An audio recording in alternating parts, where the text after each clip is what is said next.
You change, as you change you grow.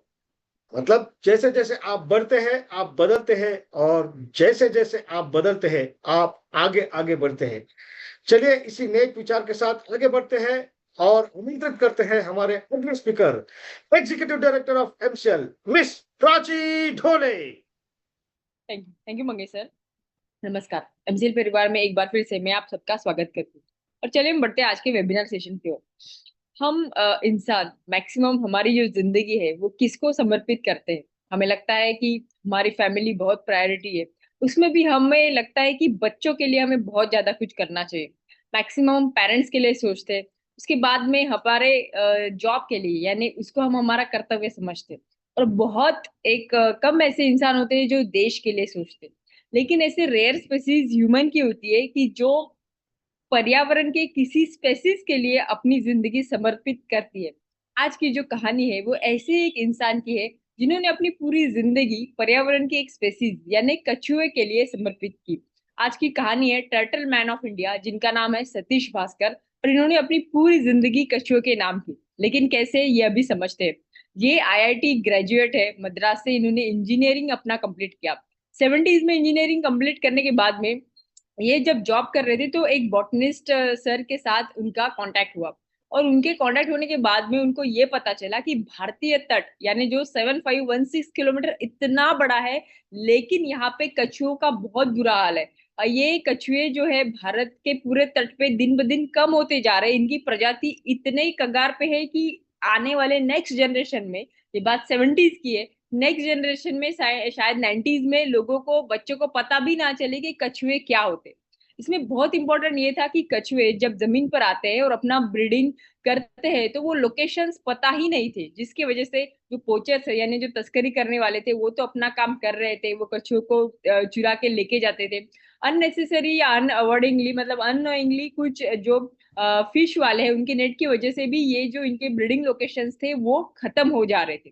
पूरे government को ये डेटा चाहिए था कि हमारे तट पे ऐसी कौन सी ब्रीडिंग लोकेशन है जहां पे ये कछुए आते हैं, लेकिन किसी के पास में रिकॉर्ड नहीं था। ये 70s में अकेले निकल पड़े ये देखने के लिए कि हमारे भारत के तट पे कौन से ब्रीडिंग लोकेशन है जो कछुओं के लिए समर्पित हमें रखना चाहिए, कंजर्व करना चाहिए। जब हम देखते तो कोई टेक्नोलॉजी नहीं थी। ये सिर्फ अपने साथ में एक रेडियो ट्रांसमीटर और नोटबुक लेके निकल पड़े। एक नहीं, 2 साल नहीं, उन्होंने 19 साल यानी 4000 किलोमीटर भारत के जो तट है वो पूरे वो घूमे। चाहे वो अंडमान रहे, निकोबार रहे, साउथ रहे, महाराष्ट्र रहे, गुजरात रहे, लक्षद्वीप रहे, हर एक तट पे वो गए और उन्होंने ये ऑब्जर्व किया कि कौन सा ऐसा एरिया है जहाँ पे ये कछुए आते हैं और ब्रीडिंग लोकेशंस करते हैं। ये जो पूरा बेस है उनका नोटबुक था, जो कि बाद में प्रकाशित हुआ रिसर्च पेपर करके। ऐसे ये पूरे जर्नी में कई बार ऐसा हुआ कि उन्होंने उनको 4 4 महीने, एक बार तो ऐसा है कि 4 महीने उनको सिर्फ बिस्किट्स पे निकालने पड़े। ना उनको कोई बोट दिखी ना कोई इंसान दिखा। बाद में कुछ आदिवासी जमात थी, वो आए और उन्होंने उनको फिश दिया यानी खाना दिया। 2004 में जब सुनामी आई, ये 73 इयर्स ओल्ड थे और उनको वन साइड फेशियल पैरालिसिस भी हुआ था। ये होने के बावजूद जब सुनामी में अंदर कोई जाने के लिए तैयार नहीं था, इन्होंने समुद्र में छलांग लगा दी, क्योंकि एक ब्रीडिंग लोकेशन था हॉकबिल्स नाम के कछुओं का, जो कि बहुत ही रेयर है पूरे वर्ल्ड में। वो संवर्धन करने के लिए ये उसको देखने के लिए सुनामी में कूद पड़े। ऐसे इनका समर्पण था सिर्फ कछुओं के लिए। उनका ये बोलना है कि अगर मैं नहीं करूंगा तो कौन करेगा, तो शायद नेक्स्ट जनरेशन के लिए कछुए बचे ही ना। आज वर्ल्ड वाइल्ड लाइफ जो ऑर्गेनाइजेशन है उन्होंने भी उसका नोट किया है, इनके ऊपर डॉक्यूमेंट्री बनाई है। और इनके बाद में आज कई ऐसे जनरेशन है जो इनके नोटबुक को रिपोर्ट्स मान के ये लोकेशंस को संवर्धित करते हैं। आज एमसीएल में बहुत सारे ऐसे लोगों ने अपनी जिंदगी समर्पित की है, और इसी समर्पण के हिसाब से हम एमसीएल एक मिसाल बनाएंगे आने वाले नेक्स्ट जनरेशन की। चलिए अभी हमारे ऊर्जा सोर्स और एमसीएल के एमडी एंड सीईओ को बुलाते हैं और ये वेबिनार आगे बढ़ा दें। Thank you.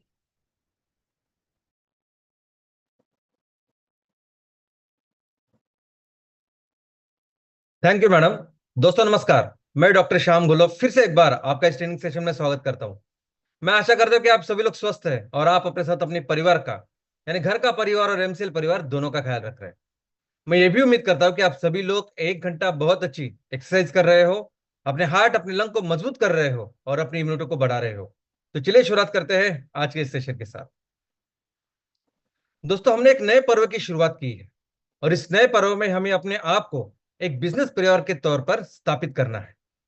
Miracle infuse limited एक बिजनेस ऑर्गेनाइजेशन है जो सस्टेनेबिलिटी सेक्टर में काम करती है, जो सस्टेनेबल ईंधन, सस्टेनेबल फूड और सस्टेनेबल चीजें बनाती है और बेचती है। इनकी अपनी मैन्युफैक्चरिंग यूनिट्स है और इनकी अपनी मार्केटिंग नेटवर्क है। सन 2025-26 में उनका ये रिपोर्ट कार्ड है। इतना इन्होंने टर्नओवर किया है और इतना इनका प्रॉफिट है। तो एक अच्छे रिपोर्ट कार्ड के साथ, अच्छे अंकों के साथ हमें अपने आप को एक बिजनेस ऑर्गेनाइजेशन करके एस्टैब्लिश करना है। लेकिन दोस्तों, सबसे महत्वपूर्ण बात है कि इस साल एक क्रांति की शुरुआत करनी है। क्रांति जो दुनिया बचाने के लिए होगी, क्रांति जो एक क्लाइमेट चेंज का खतरा हमेशा हमेशा के लिए मिटाने के लिए होगी, क्रांति ये जो तेल आधारित अर्थव्यवस्था है उसको पूरी तरह से बंद करके कृषि आधारित अर्थव्यवस्था शुरू करने के लिए होगी। दोस्तों, इस साल हम दुनिया को दिखा देंगे कि हर एक चीज जो आज तेल से हम बना रहे हैं उसे 100% रिप्लेस किया जा सकता है ऐसी चीजों से, ऐसी वस्तुओं से जो हमारे खेतों से आएगी, जो हमारी जरूरतों को बहुत अच्छी तरह से पूरा करेगी और उसी के साथ साथ इस प्रकृति का भी ख्याल रखेगी। और ये सब बदलाव करने के लिए जन आंदोलन होगा और इसी जन आंदोलन की शुरुआत हमें इस साल करनी है। दोस्तों, ये क्रांति की शुरुआत करने के लिए इस साल हमें क्या करना है उसका प्रॉपर बिजनेस रोडमैप हमने तैयार किया है और उसके तहत हमें हमारे परिवार के हर एक सदस्य के लेवल पे, हर एक उद्योजक के लेवल पे हमें बिजनेस की शुरुआत करनी है। हर एमवीपी, हर एमएसएस, हर एमपीओ के लेवल पे बिजनेस की शुरुआत करनी है, जिसपे कम से कम 25 एमसीएनजी प्रोजेक्ट और कम से कम 200 एमकोल प्रोजेक्ट रहेंगे। और ये सब काम करने के लिए जो फंडिंग चाहिए उसकी व्यवस्था हमने की है। कोई भी गवर्नमेंट अथॉरिटी इसको वेरीफाई कर सकती है, उसको कंफर्म कर सकती है। हाँ, कुछ टेक्निकल चीजें थी कि जिसकी वजह से जितनी फास्ट, जितने एफिशिएंटली हम इसको डिस्ट्रीब्यूट या यूटिलाइज करना चाहते थे उसको कर नहीं पाए। लेकिन आने वाले दिनों में ये बहुत ही फास्ट, स्मूथ और एफिशिएंट होगा और कुछ ही दिनों में ये जो फंडिंग का इशू है हमारे परिवार से पूरी तरह से मिट जाएगा और हम लोग सब मिलके सिर्फ एक चीज के ऊपर फोकस करेंगे, वो है बिजनेस। दोस्तों, हमें इस ट्रांच के साथ 19 एमकोल प्रोजेक्ट को पूरा करना है। लेकिन जिस तरह से टाइम फ्रेम चल रही है, जिस तरह से हमने लक्ष्य रखा है कि हमें इस साल में 200 एमकोल प्रोजेक्ट पूरे करने हैं इस आर्थिक वर्ष में, तो उसके हिसाब से हम इस लिस्ट में कई सारे प्रोजेक्ट हम ऐड करने वाले हैं जिसके बारे में हम आपको अवगत करेंगे। लेकिन दोस्तों, एमकोल ये जो प्रोडक्ट है ये हमारे पूरे परिवार के लिए, पूरे एमसीएल के लिए सबसे सबसे महत्वपूर्ण प्रोडक्ट है। ये एक प्रोडक्ट है जो हमें दुनिया की बहुत बड़ी कंपनी बनाएगा। ये एक प्रोडक्ट है जो हमें बहुत बड़ा ब्रांड इस सेक्टर में बनाएगा। इनफैक्ट एमकोल एक खुद क्रांतिकारी प्रोडक्ट है जो अपने आप में एक नए क्रांति की शुरुआत करेगा। दोस्तों, आज पूरी दुनिया इस ग्लोबल वार्मिंग से बचने के लिए सिर्फ एक चीज के ऊपर काम कर रही है और वो है रिन्यूएबल एनर्जी, और जिसकी वजह से ये सेक्टर दुनिया का बहुत बड़ा सेक्टर बन चुका है। आज की तारीख में एनर्जी के ऊपर $3 ट्रिलियन यानी 255 लाख करोड़ इतने खर्च हो रहा है। उसमें से 2/3 यानी $2 ट्रिलियन यानी 170 लाख करोड़ आज इस रिन्यूएबल एनर्जी में खर्च हो रहे हैं। कहाँ खर्च हो रहा है? तो एक खर्च हो रहा है सोलर के ऊपर, एक खर्च हो रहा है विंड पावर के ऊपर, एक खर्च हो रहा है हाइड्रोजन के ऊपर। और क्या ये सब चीजें सच में सस्टेनेबल है? क्या क्या सच में ये सब चीजें, ये सब जो ऑप्शन है ये हमें हजारों सैकड़ों सालों तक रिन्यूएबल वे में, अक्षय वे में ये हमें ऊर्जा प्रदान कर सकते? तो बिल्कुल नहीं। आज की तारीख में जितनी एनर्जी इनको लगाने में लगता है वो बहुत ज्यादा है और बस कुछ ही सालों में पता चल जाएगा कि कितने रिन्यूएबल या कितने अक्षय है। दोस्तों, दुनिया में अगर कोई भी चीज, अगर हमें अक्षय चाहिए, अगर सस्टेनेबल चाहिए, रिन्यूएबल चाहिए, तो उसका एक ही तरीका है, एक ही माध्यम है, एक ही सोर्स है और वो है खेती। और ये जो पैसे आज इन चीजों में खर्च हो रहे हैं वहां नहीं खर्च होने चाहिए। ये सभी जो निवेश वहां जो खर्च हो रहा है वहां नहीं होना चाहिए। ये होना चाहिए हमारे खेतों में, ये होना चाहिए हमारे किसानों पर। दोस्तों, रिन्यूएबल एनर्जी का सबसे बेहतर एस्टेब्लिश सोर्स अगर कोई है तो वो है बायोफ्यूल, तो वो है ये एमकोल, और पूरी दुनिया जानती है इसको। और ये एमकोल ऐसी ऊर्जा है, ये ऐसा प्रोडक्ट है कि जो आने वाले दिनों में हजारों सालों तक हमें ऊर्जा भी प्रदान करेगा और इस प्रकृति का ख्याल भी रखेगा। तो इसलिए ये सब पूरा जो निवेश है, ये जो इन्वेस्टमेंट हो रही है, इस राइट वे में जाना चाहिए, और यही इस साल हमें एस्टैब्लिश करना है। दोस्तों, एमकोल यानी बायोफ्यूल, ये कार्बन न्यूट्रल है या कार्बन निगेटिव, ये पूरी दुनिया जानती है। पूरी दुनिया कई ऑलमोस्ट 3 डिकेड से, यानी 30 सालों से इस बायोफ्यूल के ऊपर काम कर रही है, लेकिन कर नहीं पाई क्योंकि दो सबसे महत्वपूर्ण इशू थे। एक तो इशू था रॉ मटेरियल का, यानी अगर बायोफ्यूल आपको बनाना है, जैव ईंधन बनाना है, तो उसका लिए रॉ मटेरियल आपको 5 से 10 गुना लगता है। तो कहां से लाए इसका रॉ मटेरियल? और दूसरा, जब ईंधन आपको चाहिए तो बहुत बड़े स्केल में चाहिए। तो इतनी बड़ी स्केल में ये सब चीज, यानी ईंधन और रॉ मटेरियल को संभालना, हैंडल करना, ये पूरा वैल्यू चेन का बहुत बड़ा प्रॉब्लम था। और ये दोनों इश्यू एमसीएल ने सॉल्व किए हैं, और यही यही सॉल्यूशन हमें इस साल दुनिया के सामने रखना है, ये 200 प्रोजेक्ट करके। और ये 200 प्रोजेक्ट करके हमें दिखाना है कि एमकोल हर जगह, हर एप्लीकेशन में हम इस्तेमाल कर सकते हैं। हम हर तरह की इंडस्ट्री में इसका इस्तेमाल कर सकते हैं, हर तरह के कमर्शियल एप्लीकेशन में इसका इस्तेमाल कर सकते हैं। इसके बेस के ऊपर आने वाले दिनों में पावर जनरेटर्स होंगे। इसके बेस पे पूरी तरह से क्लीन कुकिंग फ्यूल का प्रॉब्लम हम हमेशा हमेशा के लिए सॉल्व करेंगे। जितने भी पावर प्लांट आज नेचुरल गैस और इस कोयले के ऊपर चल रहे, सब इस एमकोल के ऊपर जाएंगे। तो दोस्तों, ये हमें इस साल एस्टेब्लिश करना है, ये दो। और हम नहीं चाहते कि ये पूरा एमकोल सिर्फ हम ही बनाए और दुनिया हमसे खरीदे। हम तो सिर्फ दुनिया को एक सही रास्ते के ऊपर लेके जाना चाहते हैं।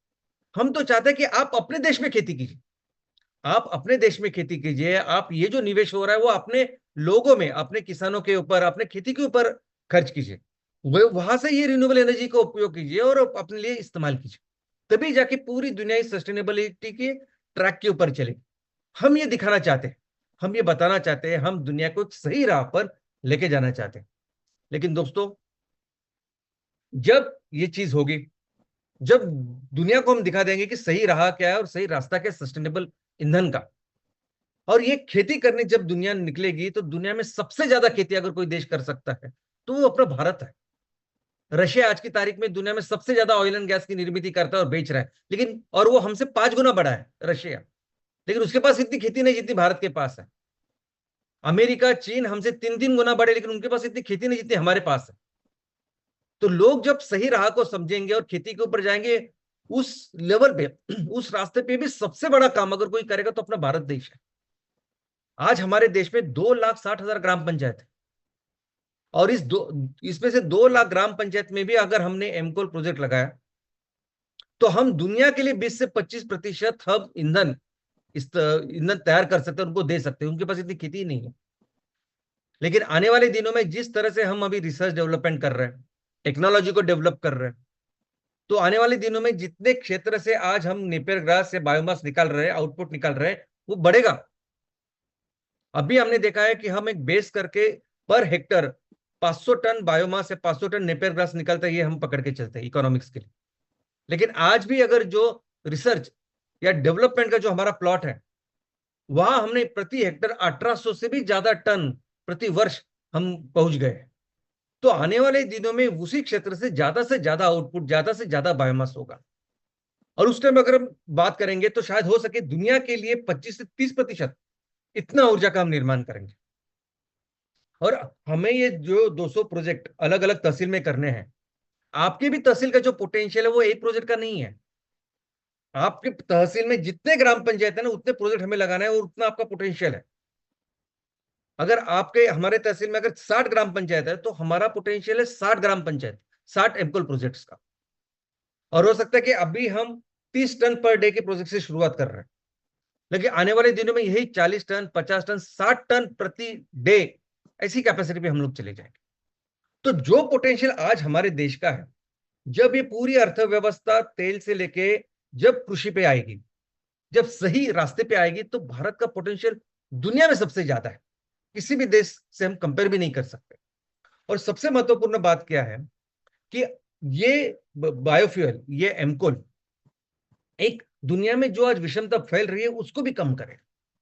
आज क्या हो रहा है कि जिसके कंट्रोल में आज एनर्जी है, जिसके कंट्रोल में आज क्रूड ऑयल है, वो कुछ भी करता है, यानी वो डिक्टेट करता है, वो मनमानी करता है, वो चाहे वो कर सकता है। और ये आज से नहीं, जब से इंडस्ट्रियल रिवॉल्यूशन की शुरुआत हुई है तब से लेके जो भी देश कि इस एनर्जी को और ऑयल को कंट्रोल कर रहा है, वो दुनिया की पावर को कंट्रोल कर रहा है। अभी देखिए कि रशिया और यूक्रेन का युद्ध शुरू होकर 2 साल से भी ऊपर हो। अभी जब इसकी युद्ध की शुरुआत हुई तब पूरे यूरोपियन देश जो थे वो यूक्रेन के पक्ष में थे। इनफैक्ट ऐसा लग रहा था कि उस टाइम पे रशिया उसके विरोध में सभी यूरोपियन पक्ष और यूक्रेन साथ में होकर लड़ाई हो, लेकिन ऐसा हुआ नहीं। कोई किसी भी यूरोपियन देश ने उसमें हिस्सा लिया नहीं। और इसका कारण है कि सभी जो यूरोपियन देश है, ये सभी यूरोपियन देश आज की तारीख में उनकी पॉलिसी है कि कोयले को पूरी तरह से हटाना है, एलिमिनेट करना है। और इसलिए जहां जहां कोयला है वहां उन्होंने रिप्लेस किया है नेचुरल गैस से। सभी उनके power plant, domestic applications, commercial application सभी चल रहे हैं इस नेचुरल गैस के ऊपर। और रशिया इन सभी यूरोपियन देशों को 40% नेचुरल गैस सप्लाई करता है। तो इसलिए किसी की हिम्मत नहीं हुई रशिया के खिलाफ कुछ बोलने की, और रशिया ने अपनी मर्जी की दोस्तों। और ये जो तेल है, यानी ये तेल विषमता का भी एक बहुत बड़ा कारण है। हर देश की एक करेंसी है। अभी करेंसी भी आप देखो तो कम ज्यादा है। करेंसी आपका, हर देश की करेंसी का वैल्यूएशन क्या होगा वो बेसिकली डिपेंड करता है आपके व्यापार के ऊपर, अंतरराष्ट्रीय व्यापार, आपका इंपोर्ट एक्सपोर्ट, इसके ऊपर। लेकिन इसके प्रमुख, इसके बेस में अगर कुछ चीज है तो वो तेल है दोस्तों। आज हमें 90% क्रूड ऑयल हम इंपोर्ट करते हैं, और हमें जो इंपोर्ट करना पड़ता है, खरीदना पड़ता है, वो खरीदना पड़ता है अमेरिकन डॉलर से। और इसलिए वो अमेरिकन डॉलर आज 85, एक अमेरिकन डॉलर यानी 85 रुपए बन चुका है। और ये हमारी नहीं, हर डेवलपिंग नेशंस की और ऐसी ये परिस्थिति है। और जब ये तेल आधारित अर्थव्यवस्था की, जिसकी वजह से आज इतनी विषमता है, ये जब कृषि आधारित अर्थव्यवस्था हो जाएगी तो दोस्तों ये विषमता बहुत कम, अरे बहुत बड़े लेवल पे हम इसको कम करेंगे और एक समानता लाने की कोशिश करेंगे।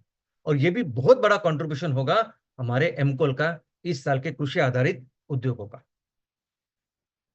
दोस्तों 2 दिन पहले यानी बुधवार से अमेरिका ने हमारे ऊपर, हमारे सभी एक्सपोर्ट के ऊपर 50% इतनी आयात शुल्क या टैरिफ लगाया है। पहले वो टैरिफ 10% था, बाद में 25% किया, और अभी 25 से डबल करके उन्होंने 50% इतना टैरिफ भारत के सभी एक्सपोर्ट्स के ऊपर, अमेरिका के ऊपर लगाया है। अभी इसके वजह से हमारे बिजनेस सेक्टर्स में बहुत सारा डिस्टर्बेंस भी हुआ, क्योंकि अमेरिका के साथ जो हमारा व्यवहार है, बिजनेस है, वो पॉजिटिव है। यानी हम ज्यादा एक्सपोर्ट करते हैं और इंपोर्ट कम करते हैं। और ऐसे स्थिति में जब 50% अगर टैरिफ ड्यूटी लगती है, तो जो भी चीज आज हम एक्सपोर्ट कर रहे थे उसके ऊपर टैरिफ होगा, उसके ऊपर ड्यूटी होगी, महंगे होंगे वो। और उसकी तुलना में हमारे आजू बाजू की जो देश है, वियतनाम, कंबोडिया, बांग्लादेश, इनसे जो प्रोडक्ट जाएंगे वो हमारे तुलना में 30% सस्ते होंगे। और इसका बहुत बड़ा इफेक्ट हमारे वो सभी सेक्टर जो एक्सपोर्ट करते हैं, उनकी एम्प्लॉयमेंट, हमारी जीडीपी, इसके ऊपर होगा। ऐसा थोड़ा सा डिस्टर्बेंस हुआ, लेकिन क्या सच में ऐसा होगा? चलिए देखते हैं दोस्तों। ये वो सेक्टर है, ये वो प्रोडक्ट है कि जिसके ऊपर इसका परिणाम होने वाला है। सर नंबर 1 प्रोडक्ट है टेक्सटाइल। टेक्सटाइल में हमारी लगभग लास्ट ईयर जो हमने एक्सपोर्ट किया अमेरिका को, वो 10.9 बिलियन यानी ऑलमोस्ट 11 बिलियन डॉलर इतना किया। उसके बाद जेम्स ज्वेलरी, डायमंड्स, ये 10 बिलियन डॉलर का इतना प्रोडक्ट लास्ट ईयर हमने उनको बेचा, उसके ऊपर परिणाम होगा। बाद में agriculture, meat, processed food, shrimp, handicraft, carpet, leather, इन चीजों के ऊपर होगा। और कितना होगा ये हमने देखा कि कितना हमने अभी तक किया। लेकिन लॉन्ग टर्म में या कुछ ही दिनों के बाद सच में इसका कितना असर होगा, चलिए देखते हैं। सबसे पहले तो टेक्सटाइल इंडस्ट्री। दोस्तों दुनिया की सबसे ओल्डेस्ट टेक्सटाइल इंडस्ट्री अगर कोई है तो वो भारत की। और सिर्फ ओल्डेस्ट ही नहीं, टेक्सटाइल इंडस्ट्री हमारे देश में इतनी वैरायटी है, इतना स्ट्रॉन्ग बेस है उसका, जो दुनिया में किसी के पास, दुनिया में किसी देश में नहीं। हमारे हमारे देश में इसकी कई सारी वैरायटीज है, और हर राज्य में अपनी एक इसमें कला है।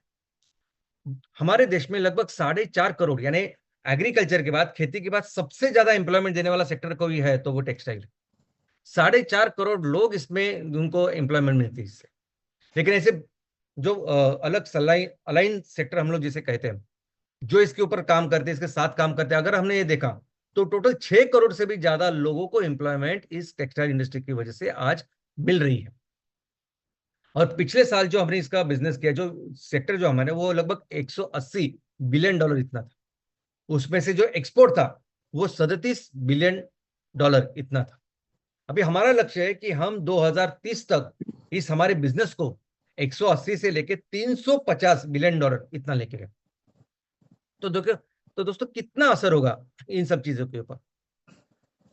दोस्तों आज पूरी दुनिया का जो टेक्सटाइल सेक्टर है ग्लोबली अगर हम बात करें, तो इस सेक्टर में 75% जो कपड़े बन रहे हैं, जो प्रोडक्ट्स बन रहे हैं, वो 75% प्रोडक्ट बन रहा है तेल से। 75% तेल से बन रहा है और सिर्फ 25% बन रहा है नेचुरल फाइबर से, यानी कृषि पे जो डिपेंडेंट है वो। दोस्तों ये 75% जो तेल से कपड़े बन रहे हैं, ये दुनिया की सबसे ज्यादा पॉल्यूटिंग इंडस्ट्री बन चुकी है। आज एक ग्लोबल वार्मिंग का जो कारण है, हम हमेशा सिर्फ फॉसिल फ्यूल या ईंधन के बारे में बोलते हैं। ईंधन के बाद सबसे ज्यादा पोल्यूशन करने वाला अगर कोई सेक्टर है तो वह है कपड़ा, तो वह है टेक्सटाइल, और उसका कारण है ये तेल। 75% एक कपड़े आज तेल से बन रहे हैं, जो सबसे ज्यादा पोल्यूशन कर रहा है आफ्टर एनर्जी। तो सोचिए कितना बड़ा स्केल है। और ऐसा नहीं, पूरी दुनिया के सामने अब ये सच है। पूरी दुनिया जानती है कि ये कपड़ों की वजह से, टेक्सटाइल इंडस्ट्री की वजह से आज दुनिया खतरे में है। और अगर इसको रोकना होगा तो ये कम करना होगा, ये बंद करना होगा, तभी जाके हम इस पोल्यूशन को रोक पाएंगे, तभी जाके इस क्लाइमेट चेंज को हम कम कर पाएंगे। और दोस्तों ऐसे परिस्थिति में ऑप्शन ही नहीं है, लेकिन हमको ये तेल से बनाने वाले कपड़े को हमको कम करना ही पड़ेगा। चाहे वो ट्रंप हो, अमेरिका हो, या कोई डेवलपिंग नेशन हो, छोटा से छोटा देश हो, लेकिन उनको ये कपड़े के अंदर, उनको ये तेल से बने हुए कपड़े, ये टेरिकॉट, पॉलिस्टर, ये सब बंद करने पड़ेंगे, तभी जाके हम कुछ कर पाएंगे, तभी जाके इस संकट के ऊपर, सोल्यूशन के ऊपर हम कर पाएंगे। और ऐसी परिस्थिति में जो एडवांटेज भारत के पास है वो दुनिया में किसी के पास। पूरी दुनिया जब नेचुरल फाइबर के ऊपर सोचती है, टेक्सटाइल के ऊपर सोचती है, तो एक ही सबसे महत्वपूर्ण जो प्रोडक्ट है, जो रॉ मटेरियल है, वो है कपास, वो है कॉटन। कॉटन के ऊपर सब उनकी सोच है। दोस्तों दुनिया में सबसे ज्यादा कॉटन की खेती अगर किसी देश में, तो हमारे देश में। ना वो रशिया के पास है, ना अमेरिका, ना चाइना। प्रोडक्शन में हम भले ही अभी दूसरे स्थान पे है, वो फर्स्ट स्थान पे आ जाएंगे। दुनिया में सबसे ज्यादा कॉटन हम तैयार करेंगे। आज सबसे ज्यादा पोटेंशियल हमारे पास है, दुनिया में किसी के पास नहीं। अगर हम जूट की बात करें तो जूट में जैसे समझे कि हमारी मोनोपोली। अगर हम सिल्क की बात करें, रेशम की बात करें, तो भले ही चाइना नंबर 1 पे है, लेकिन चाइना सिर्फ 2 तरह के रेशम बनाता है। भारत एकमेव देश है पूरी दुनिया में कि जो सभी 4 तरह के रेशम बनाता है। तो आने वाले दिनों में जो कंपलसरी है कि हमें तेल के कपड़े छोड़ के हमें जब कृषि आधारित है, नेचुरल फाइबर के ऊपर काम करना है, तो भारत के ऊपर दुनिया डिपेंडेंट है। किसी टैरिफ से वगैरह डरने की या चिंता करने की जरूरत ही नहीं है हमें। कंपलसरी है लोगों को, और लोगों को जरूरत है हमारी कि आने वाले दिनों में हम ज्यादा से ज्यादा प्रोडक्शन करें और बेचें। दोस्तों अभी बिजनेस साइज अगर हम देखेंगे तो हमारा लक्ष्य है कि 2030 तक हमें 350 बिलियन डॉलर इतना बिजनेस करना है इस टेक्सटाइल का, और उसमें ऑलमोस्ट 100 बिलियन डॉलर का एक्सपोर्ट है। लेकिन ये हम बात तब कर रहे हैं जब आज की तारीख में हमारे यहाँ भी 60% हम जो भी कपड़े तैयार कर रहे हैं अपने देश में भी, वो तेल के कर रहे हैं, और सिर्फ 40% हमें नेचुरल फाइबर के कर रहे हैं। सोचिए जब ये अभी कंपल्शन है, हम जब ये 100% जब हम नेचुरल फाइबर के ऊपर जाएंगे और दुनिया को जाना ही पड़ेगा, ऐसी परिस्थिति में ये 350 नहीं, बहुत आगे निकल जाएंगे। और अनफॉर्चुनेटली आज अगर किसानों के बारे में हम सोचें, तो सबसे ज्यादा किसान आज जिस क्षेत्र में तकलीफ में है, उसमें से एक क्षेत्र है कपास वाला, कॉटन ग्रोइंग एरिया, महाराष्ट्र में है जहां जहां। तो सबसे ज्यादा तकलीफ आज किसानों को उधर है।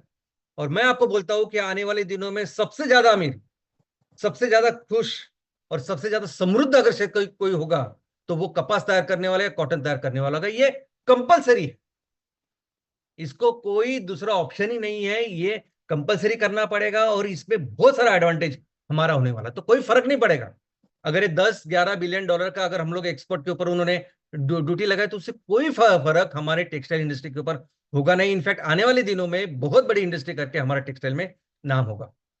और वैसे ही जेम्स ज्वेलरी, आज हमारे देश के लिए भी जेम्स ज्वेलरी सेक्टर बहुत बड़ा सेक्टर है, बहुत बड़ी एम्प्लॉयमेंट है, जीडीपी को बहुत कंट्रीब्यूशन इसका है, हम एक्सपोर्ट भी ज्यादा करते हैं। अब आज की तारीख में लगभग 45 लाख लोग डायरेक्टली काम करते हैं एज एम्प्लॉयमेंट इस जेम्स ज्वेलरी। अभी हमारे देश में हम हीरे नहीं बनाते, और बहुत ऐसी कंपनियां जो यूरोप बेस्ड कंपनी है वो, जो ज्यादा शायद बिजनेस करती है जेम्स ज्वेलरी में। लेकिन इसमें भी ये सेक्टर भी पूरी तरह से डिपेंडेंट है भारत के ऊपर। कैसे? तो हीरा, आप कहीं भी जाइए दुनिया में, कोई भी कंपनी अगर हीरे के जेवर बेच रही है, 10 में से 9 हीरे प्रोसेस होते हैं भारत में, कोई ऑप्शन नहीं। मोनोपोली में है, हम ऐसे समझिए आप हीरो में। दूसरा, अगर सिल्वर की बात करें तो सबसे ज्यादा सिल्वर का एक्सपोर्ट भारत करता है। तीसरा, अगर हम सोने की बात करें तो सोने के लिए दूसरा सबसे बड़ा मार्केट भारत है। तो इस सेक्टर में भी अगर हम देखेंगे तो इस कुछ चीजें ऐसी है ना कि जो भारत के ऊपर ही डिपेंडेंट है। आप इटली में जाएंगे और बहुत बड़ा गहना खरीदोगे, बहुत महंगा महंगा गहना खरीदोगे, लेकिन वो डिपेंडेंट है भारत के ऊपर। तो इस सेक्टर पे भी जो चीजें है वो लॉन्ग टर्म में अगर आप देखोगे तो ये पूरा सेक्टर वर्ल्ड वाइड ये हमारे देश के ऊपर डिपेंडेंट है। वैसे ही लेदर इंडस्ट्री है। लेदर इंडस्ट्री में अगर आप देखेंगे तो पूरी दुनिया में जितने भी ये एनिमल्स है जिनसे ये लेदर निकाला जाता है, 20%, आप नोट कीजिए, 20% वो कैटल, वो जो एनिमल्स है वो भारत में है। दुनिया में सबसे ज्यादा लेदर का उत्पादन भारत करता है।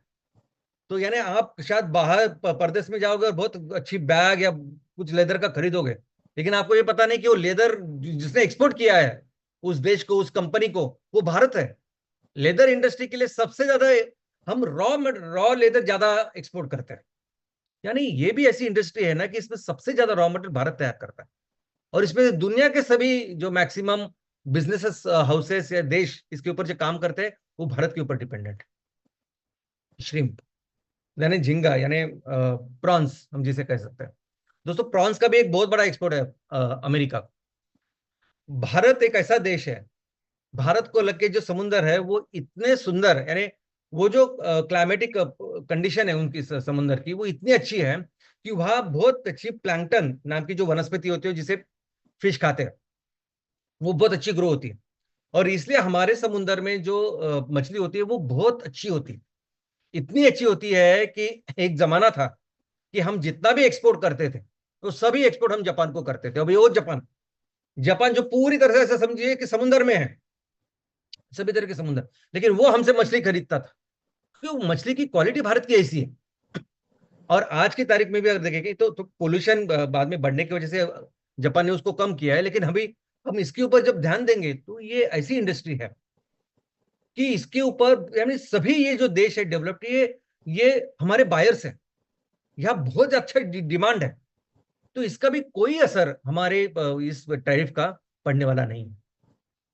हैंडीक्राफ्ट, दोस्तों हैंडीक्राफ्ट में तो आप चौंक जाएंगे कि हैंडीक्राफ्ट जो हम सोचते हैं कि यानी भारत की तो इतनी एक्सपर्टीज है इस हैंडीक्राफ्ट में। हर राज्य में, हर जिले में मैं बोलता हूं, मैं समझता हूं कि अपनी अपनी एक हस्तकला का एक आविष्कार है। और दोस्तों, आपको क्या अंदाजा है कि हस्तकला का या हैंडीक्राफ्ट का बिजनेस कितना बड़ा बन चुका है? कुछ सालों में ये बिजनेस इतना बड़ा बन चुका है कि आज की तारीख में $1 ट्रिलियन से भी ज्यादा हैंडीक्राफ्ट दुनिया में बेचा जाता है।